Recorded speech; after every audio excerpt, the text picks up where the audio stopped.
So irrespective of whether one is a Brahmana, Kshatriya, Vaishya or Shudra, or in any one of the four ashramas, all of us should live a life centered around Krishna. Because Krishna alone is the proprietor of the whole creation. What to speak of the residential places where we are staying, right? So everything belongs to Krishna. And Krishna has mercifully allowed us to stay in such residences. So when we remember this and remain grateful to him, then we will experience all peace. See, once when a devotee asked Srila Prabhupada as to what is a perfect society, Prabhupada replied, yes, perfect society is Krishna consciousness. If you accept Krishna as the center. Just like in a family, if you accept the head of the family, your father, as a guiding principle, the family is happy.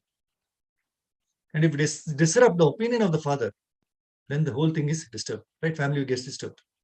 Similarly, if you agree with the instruction of Krishna, the whole human society will have peace and prosperity. And if you don't agree, then it is disruption. So the instruction is there in Bhagavad Gita. You take it, you agree to it, and you become happy in this world and in the next world. That's what Prabhupada says. So this indeed is the secret of perfection in all stages of life, irrespective of whatever varna or ashrama we are in. See, in Bhagavad Gita, 16th chapter, verse number 7, while explaining the demonic nature of people to Arjuna, Krishna says, Pravrittim cha nivrittim cha janana vidur asuraha na shaucham napi chacharo na satyam tenu vidyate. Those who are demonic do not know what is to be done and what is not to be done. Neither cleanliness nor proper behavior nor truth is found in them. See, the word shaucham in this verse is very noteworthy. So we should not only be clean externally, but also aim sincerely for internal cleanliness. Just like how dirty food items, when we consume, how it causes havoc to the body, right? And when the mind is exposed to dirty words, it gets agitated and it runs wild like an uncontrolled mad elephant. So the only way to purify the agitated mind is through devotional service, as is very clearly given in 174 of this chapter. Bhakti yogen manasi samyak pranite amale. So the mind became completely purified. Amale. Mala means dirty things, and amala means no dirty things. So this fourth verse, See, while explaining the importance of cleanliness in one of his room conversations in New Delhi in December 11, 1971, Srila Prabhupada says, just like if your room is dirty, there is possibility, right? That's what Prabhupada says. Therefore, I ask you, keep cleansed your bathing, your clothes, your room. Otherwise, you will suffer diseases. You will suffer because you are not clean. If you clear, you remain cleansed. Then there will be no disease. If you remain cleansed, you eat properly. You don't eat more, don't eat less. There will be no disease, no doctor. That's a fact. But you do not know cleanliness. He's telling him, purposely, but you do not know cleanliness. That is because your cleanliness is with machine. And without machine, you cannot keep clean. Why not this broomstick is sufficient? See, if in India, the machine is not available, you cannot be clean.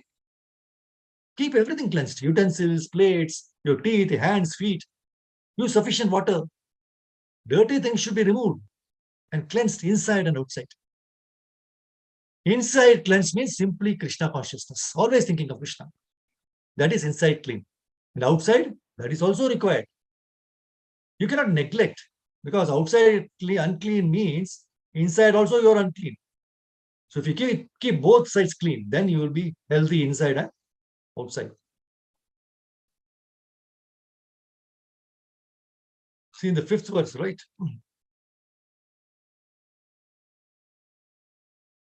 See, in the hospitals, we could see how much the living entities are suffering.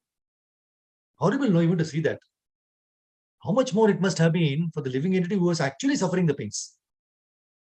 See, as long as our body functions normally, we do not realize how merciful Krishna has been to us all along.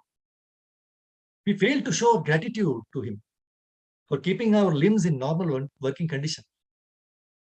That's why it is very important for us to take up some service to the suffering souls voluntarily and try to help them in whatever way we can. This is the best way to practically implement the message of Srimad Bhagavatam in our day-to-day life. See, after hearing from his spiritual master Narada Muni to describe the glories of the Lord for the benefit of the suffering mass, Vasudev started meditating. And what he saw in his transcendental vision is explained in 175. Yaya samohita jiva atmanam trigunatmakam paropi manute anartham tat kritam chabi padyate. So due to this external energy, the living entity, although transcendental to the three modes of material nature, thinks of himself as a material product, thus undergoes the reactions of material miseries. So in the 6th verse, it's another beautiful, we read in the beginning, Anatopashkum Sakshat. Here it says, the material miseries of the living entity which are superfluous to him can be directly mitigated by the linking process of devotional service. But the mass of people do not know this, and therefore the learned Vyasadeva compiled this Vedic literature, which is in relation to the Supreme Truth, that is Bhagavatam. So hence, Srimad Bhagavatam is the most proven medicine for all material ailments. That we are going through life after life, right? Since Srila Vyasadeva has mercifully prepared this medicine already, all we have to do is to take it regularly to avoid our own miseries and also distribute it to whoever we come across so that they are also relieved of their sufferings. See, in Srimad Bhagavatam, in this chapter, 1st canto, 7th chapter, we find that the sages of Naimisharanya, they inquire Suta Goswami on how Vyasadeva spent his time after Narada Muni left. We find a similar kind of inquiry made by Vyasadeva in the 6th chapter, the previous chapter, wherein he asked Narada Muni as to what he did in his previous birth after the departure of the sages who gave him transcendental knowledge. See, Bhagavatam is teaching us about what kind of inquiries we should make and also on how we should spend our time when our spiritual master departs. See, in verse 1:626, Narada Muni says, beautiful prayer. It's worth meditating on this verse. Beautiful. Take it in as a life and soul of this for devotional service. Namanyanantasya hatatrapa patan guhyani bhadrani kritani chasmaran gamparyatam stushtamanagata spraha kalam pratikshan vimado vimatsara. Please hear the translation. Thus I began chanting the holy name and fame of the Lord by repeated recitation, ignoring all the formalities of the material world. Such chanting and remembering of the transcendental pastimes of the Lord are benedictory. So doing, I traveled all over the earth, fully satisfied, humble, and unenvious. So when Vyasadeva was despondent, Narada Muni appeared there and advised him to glorify the Supreme Lord. For such glorification alone can bring bliss to one and all. So Suta Goswami says in the 6th verse, Srimad Bhagavatam, in the current verse, 176, as to what Vyasadeva did after the departure of Narada Muni. See, both Narada Muni as well as Vyasadeva have shown us by their personal example that the duty of disciple is to simply execute or follow the instruction of the spiritual master.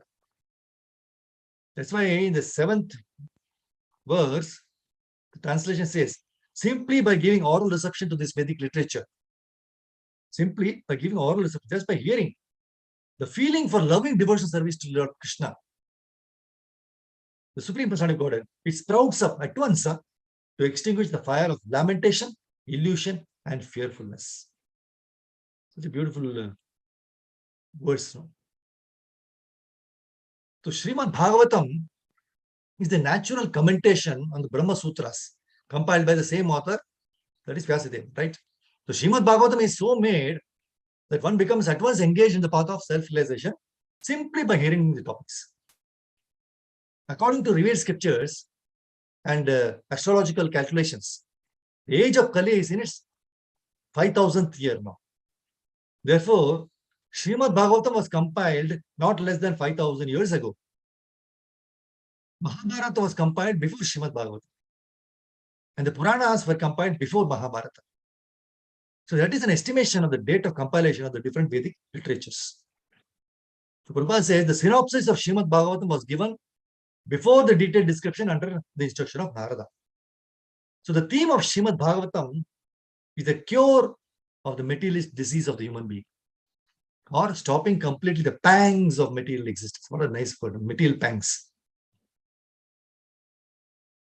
So since Shukadeva Goswami had heard Bhagavatam while he was in the womb of his mother, it became more easy for him to be attached to the transcendental pastimes of Supreme Lord and to Bhagavatam also after he came out. So when Shukadeva Goswami later recited Bhagavatam to Parikshit Maharaj, Vyasadeva also was present in the assembly of devotees, listening to Shukadeva Goswami. How wonderful. My Guru Maharaj used to say, not only in that assembly, whenever and wherever Srimad Bhagavatam is being recited and studied sincerely, all Mahajanas, Devatas, including Krishna himself, are present. So Srila Vyasadeva, by his personal example, has shown us the importance of studying and hearing Srimad Bhagavatam again and again, and also to share it with the younger generation. Very important. See, after studying or hearing it once, we should not become complacent, thinking that we have completed studying or hearing it. There is no end for studying or hearing about the unlimited Supreme Lord. So we should follow in the footsteps of such great souls and try to study and hear Srimad Bhagavatam sincerely. And by mercy of Acharyas, share whatever we have learned with others for the benefit of all. Just like Krishna is ever fresh, Srimad Bhagavatam is also Navanavam. So we must read and hear it again and again. See, the standard of pleasure enjoyed by the karmis is different from that of the Atmaramas. The Atmaramas are completely indifferent to material enjoyment in every respect. Srila Shukadeva Goswami had already attained that stage, Atmarama stage. But still, he was attracted to undergo the trouble of studying the great Srimad Bhagavatam literature. This means that Srimad Bhagavatam is a postgraduate study even for the Atmaramas, who have surpassed all the studies of Vedic knowledge. How important is Srimad Bhagavatam? That's why in the 10th verse, he says, no, Lord Sri Chaitanya Mahaprabhu explained this Atmarama Shloka. This Shloka is not an Atmarama Shloka. So Chaitanya Mahaprabhu explained this Atmarama Shloka very vividly. To whom? To his chief devotee, Srila Sanatana Goswami. See, in Chaitanya Charitamrita, Madhya Leela, one of the longest chapters is dedicated to the explanation of a single verse, that is this verse, 1710, by Srila Chaitanya Mahaprabhu, Srila Sanatana Goswami. This is not an Atmarama verse, right?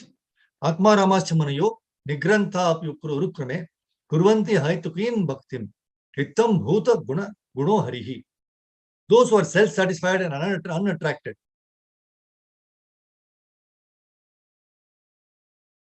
by the external material desires are also attracted to the loving service of Shri Krishna, whose qualities are transcendental and whose activities are wonderful. Hari, the personality of God, is called Krishna because he has such transcendental attractive features. See, Chaitanya Mahaprabhu, he gives 61 different explanations of this verse. So out of the 61 different meanings, one particular meaning is, even if a person is a hunter by profession, if he associates with a saintly person like Narada Muni, he engages in Krishna Bhakti. So to explain this meaning, Chaitanya Mahaprabhu narrates a very instructive story of the hunter Mrigari. It's a very long story, wherein we don't have enough time to discuss. You can go through that in Chaitanya Charitamrita. It's a beautiful story also. Mrigari is a hunter. You can learn a lot of lessons. So wherein that hunter, he kills animals, and that too not fully, half killing, and they are writhing in pain. So this is a great sin he was doing. And Narada Muni came him, and how he slowly but steadily convinced him of how sinful he was. And he ultimately became a wonderful, great devotee of the Lord, right?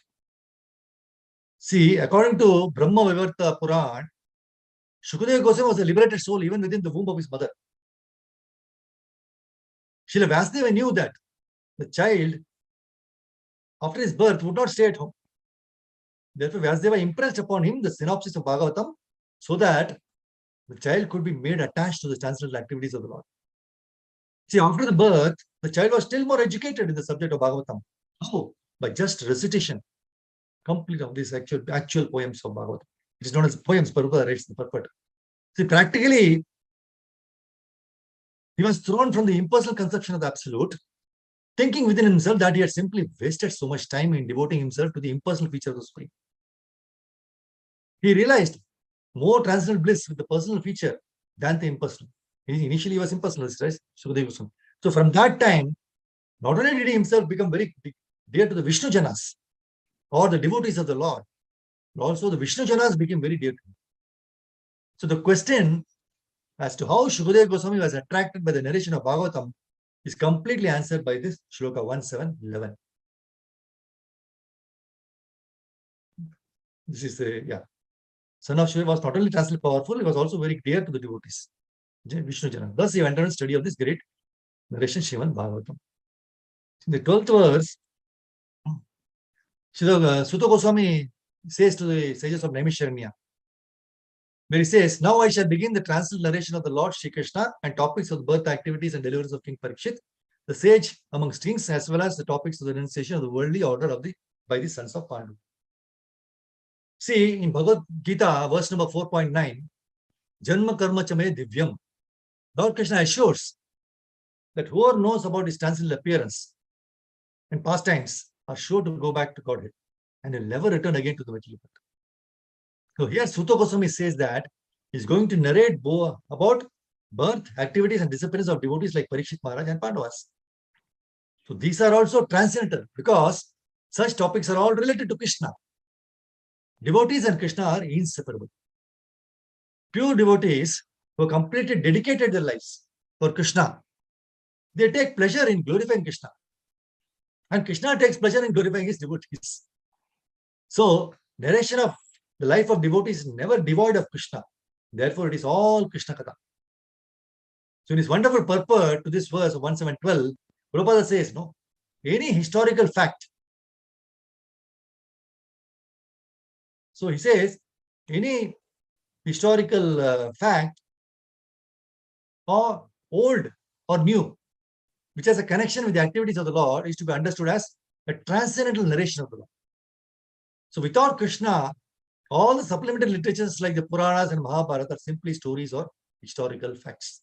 What a wonderful statement by Prabhupada, right? But he says, but with Krishna, they become transcendental. And when we hear of them, we at once become transcendently related with the Lord.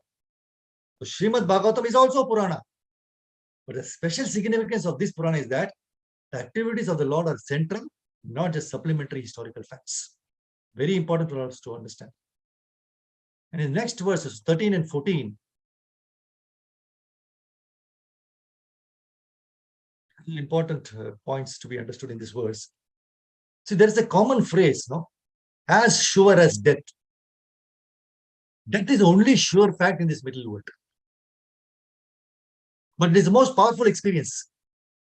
Painful experience too. But the only way we can get rid of this pain is by facing it with courage rather than shying away from it. Because the very remembrance of death makes us automatically renounce all our material attachments. But most of the time, people do not want to think of death. Even the most harmful person in this world will become sane at the time of death or experience others going through the pains of death, right? So this is a very well-known example in Bhagavatam. There's a very known example in Bhagavatam. See, Duryodhana was so much after disturbing the peace of the Pandavas. He wanted to disturb them. So even after he illegally usurped the kingdom from the Pandavas and drove them to the forest, he was not happy. He somehow or other wanted to get rid of them and enjoy the whole kingdom himself.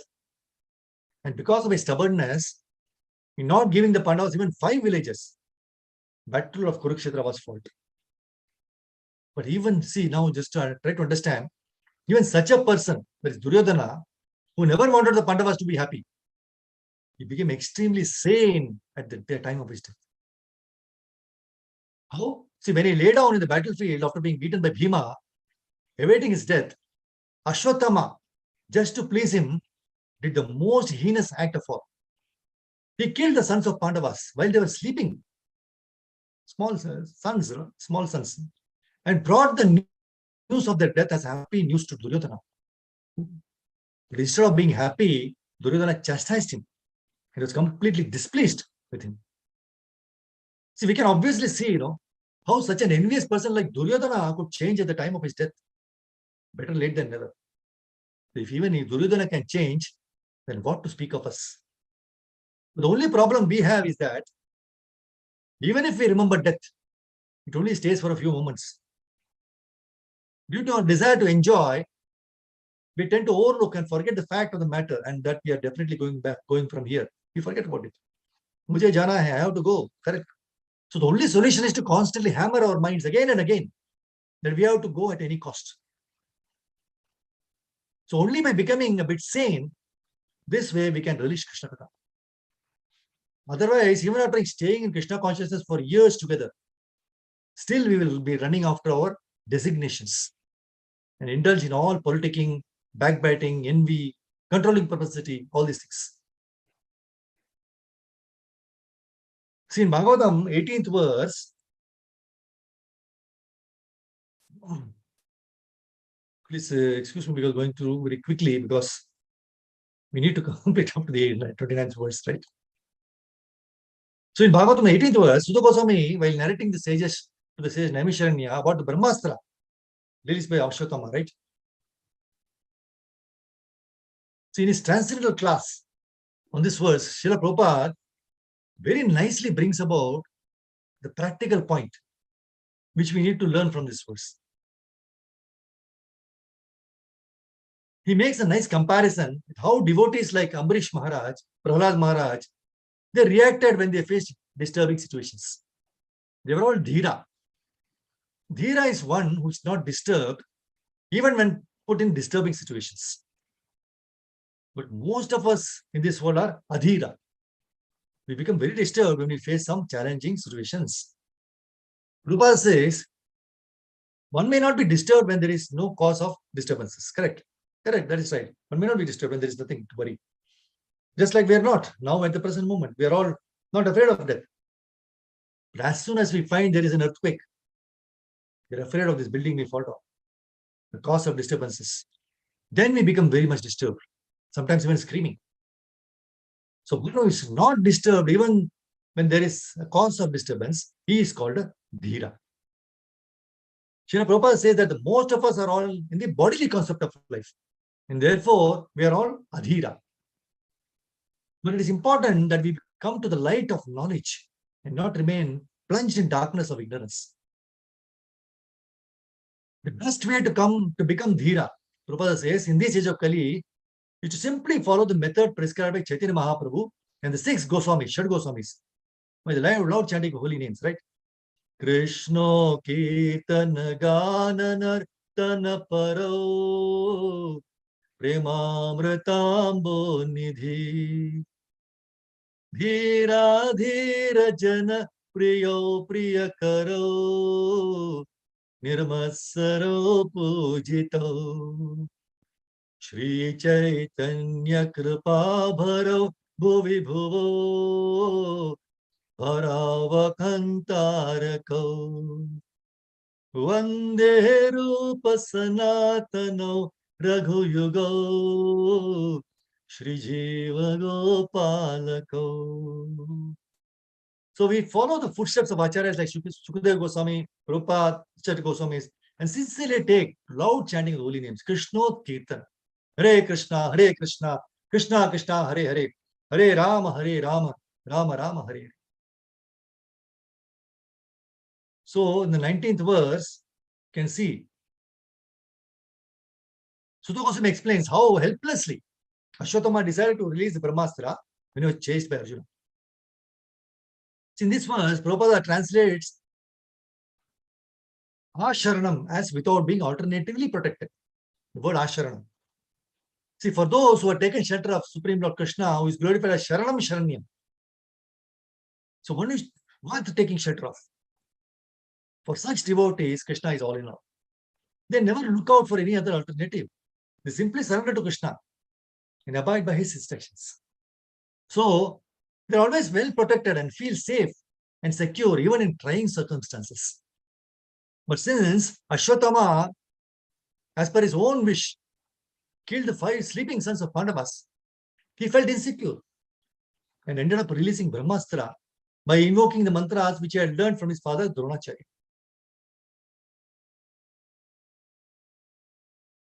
See, since in the 20th verse, we can see, since his life was in danger, he touched water in sanctity and concentrated upon the chanting of the hymns for throwing nuclear weapons, although he did not know how to withdraw such weapons. That is another difficult thing. See, in the 21st verse, he says, thereupon a glaring light spread in all directions when he shot the Brahmastra. So it was so fierce. Arjuna thought his own life in danger. And so he began to address Lord Sri Krishna. Then comes the beautiful prayer. No, Krishna is called Bhavagrahi Janardana. Bhavagrahi Janardana. This is one of the best prayers, right? Which we should always recite. Because we are in this material world, Dukkalam Ashwashvatam. Always in fear, danger. Every step there is danger. Padam Padam Yad Vipadam. We should always recite this verse. See, in what circumstances Krishna is Arjuna is praying this. He says, see, Krishna is Bhavagrahi Janardana. So he takes the essence of our feelings for him.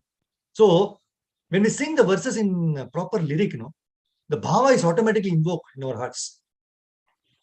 See, when this verse 1722 was recited, my Guru Maharaj used to take, when he was taking this class, what does it? Krishna Krishna Mahabaho Bhaktanam Abhyankara Tomeko Dahyamananam Apavargo Si Samsute. Arjuna is saying, oh my Lord Sri Krishna, you are the Almighty Personality of Godhead. There is no limit to your different energies. Therefore, only you are competent to instill fearlessness in the hearts of your devotee. Everyone in the flames of middle miseries can find the path of liberation in you only. So here, Arjuna is taking the shelter of Krishna. Because there is a weapon, Ashwatthama has shot the Brahmastra.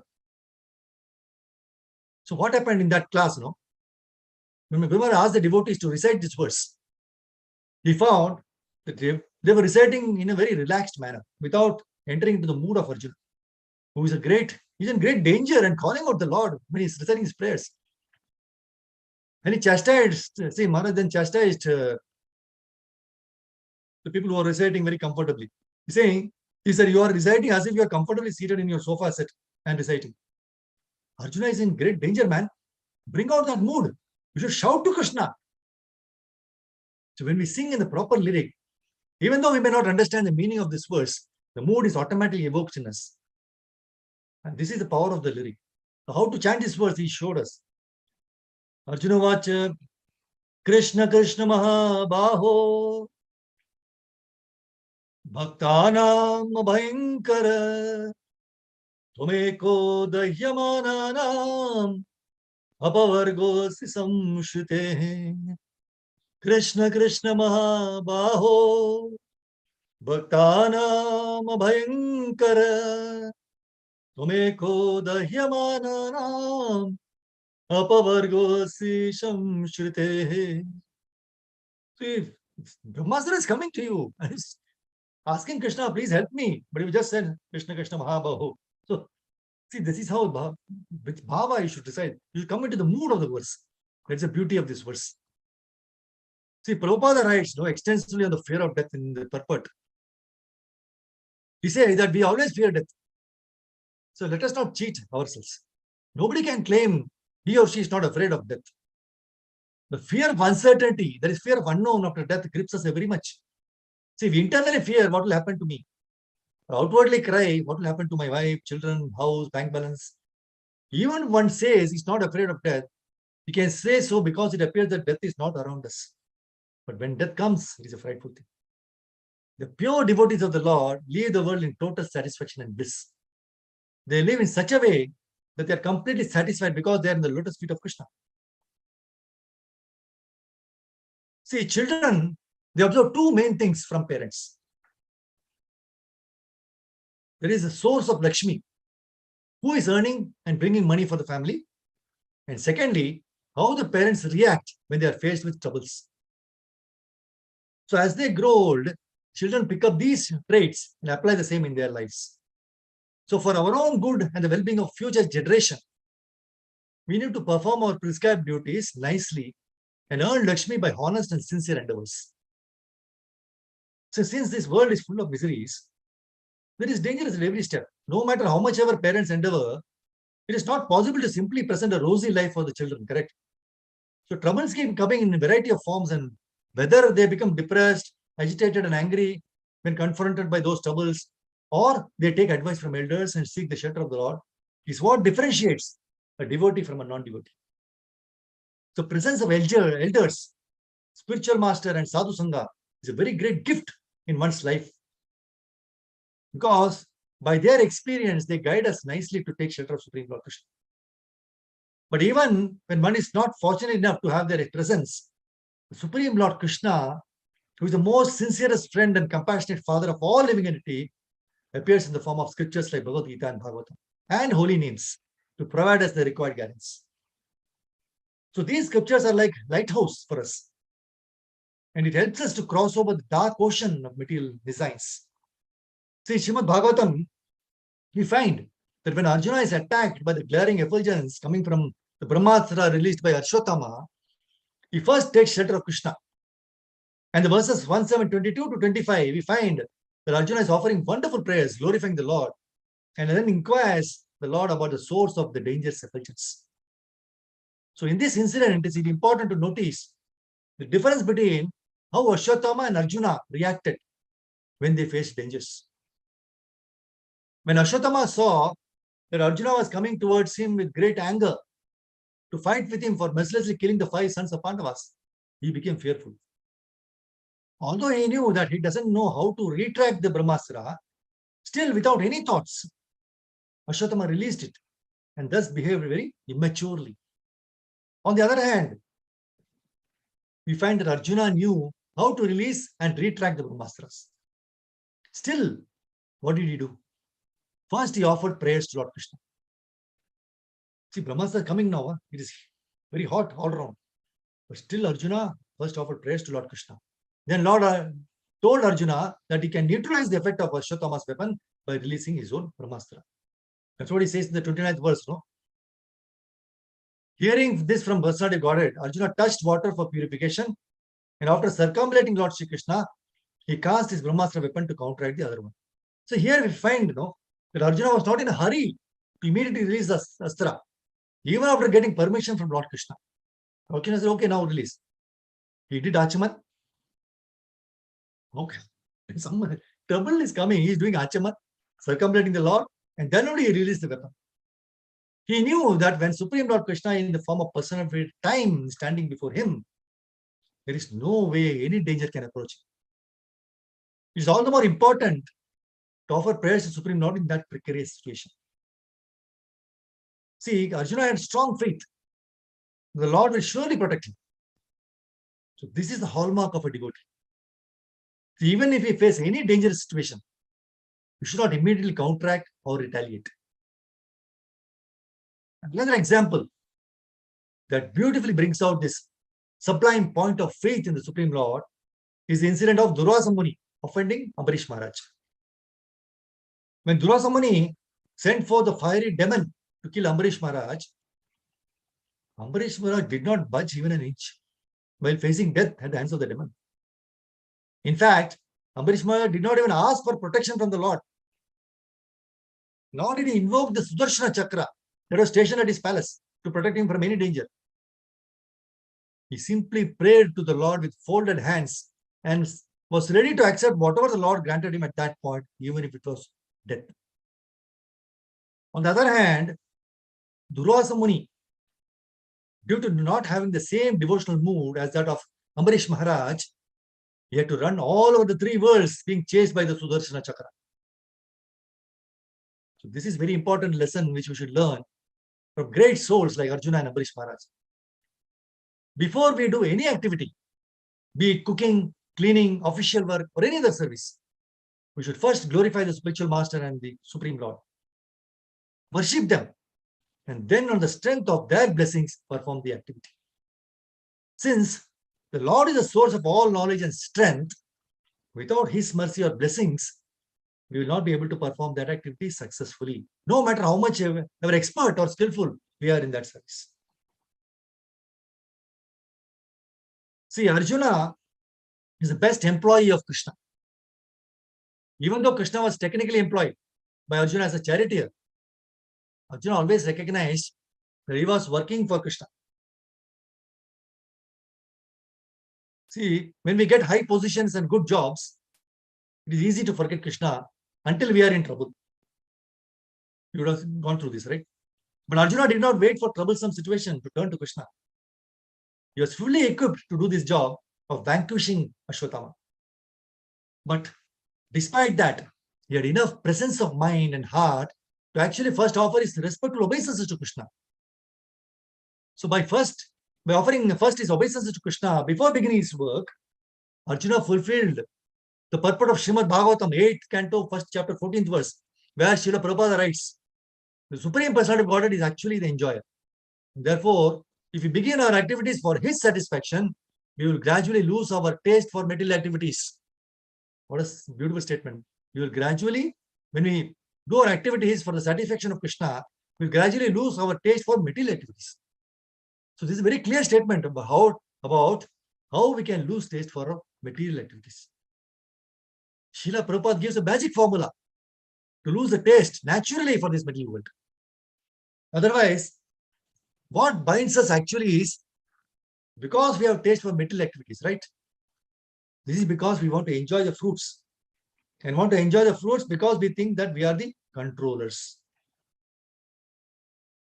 One says, Yajna means Lord Vishnu or sacrificial performances. All sacrificial performances also are meant for the satisfaction of Lord Vishnu. The Vedas say, Yajno by Vishnu. So Krishna, he claims monopoly in this regard. Because we are envious of Krishna, we think, how can Krishna alone enjoy? I also want to enjoy. Hiranyakashipu thought that way and his enjoyment ended. Hiranyaksha thought that way and his enjoyment also ended. But look at what happened the other way. Sudama thought just the opposite. He did not ask anything on having the darshan of Krishna. And when he went back, he got everything. So those who understand and accept that Krishna is the supreme enjoyer of sacrifices, then whatever work we will do, we'll start by chanting the Hare Krishna Mahamantra, Hare Krishna, Krishna Krishna, Hare Hare, Hare Rama, Rama Rama, Hare Hare. So when my Guru Maharaj was asked, Maharaj, does it mean that before I go to work, I chant Hare Krishna and become free of karma? Is it so simple? He said, you do not have faith. It is actually that simple. If you chant the names of the Lord feelingly, with real devotion, Krishna will protect you throughout. If you chant your 16 rounds very nicely in the period of Brahma Muhurta, before you go to work, then throughout the whole day, you will never forget Krishna. That is our ultimate sacrifice. If you just chant because it is a ritual, then you will never remember Krishna. See, in Sri Guru Ashtaka, Srila Vishwanatha Chakravarti Thakur says,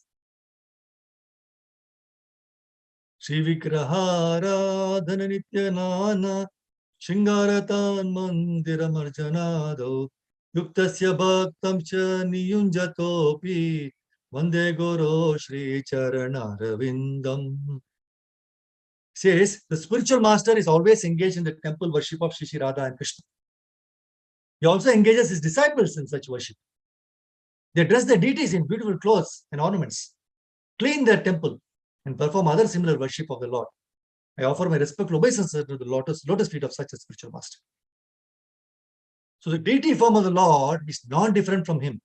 It is actually a manifestation of Lord's mercy on the conditioned souls like us. Lord is Param Pavitram, supreme pure. Yet, whatever causes mercy, he appears in the form of deity and accepts the service rendered by us. So we should never make the mistake of thinking the deity as ordinary wood or metal form. In one of his lectures on Srimad Bhagavatam 1726, 1726, right? Yeah, this is that verse. And this, Prabhupada, in this lecture, he says, if we think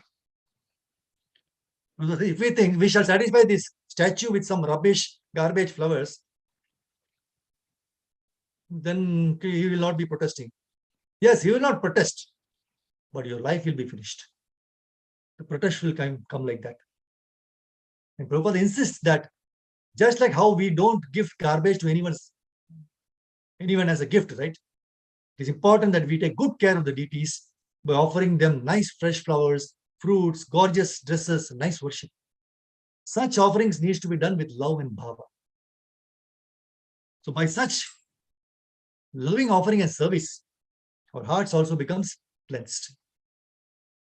Srila Prabhupada also tells us how we can get this loving bhava. He says everything begins with Shraddha, faith. When we have faith and respect in the words of Krishna, then by his mercy, we would get sadhu sangha. And when we see devotees dedicating their lives in the serving the Lord, we also become inspired, take up the service, and thereby the contamination in our hearts gets cleansed. Tan mandira marjanadav. That's why Prabhupada nicely writes in his purport of 1:16:30, the transcendental service of the Lord is itself a transcendental benefit for the devotee. The transcendental service of the Lord is itself a transcendental benefit for the devotee. And therefore, the devotee has nothing to expect from the Lord. So just by doing the service, it's so beneficial. See, every one of us come across difficult moments and perplexing situations in life. Times when we don't know how to handle some situation or what decision to take. So lives of great devotees are example for us to follow. So when Arjuna faced such perplexing situations in his life, he always surrendered to Krishna and sought his instructions. One was 2.7 Bhagavad Gita, right? Karpanya dosha.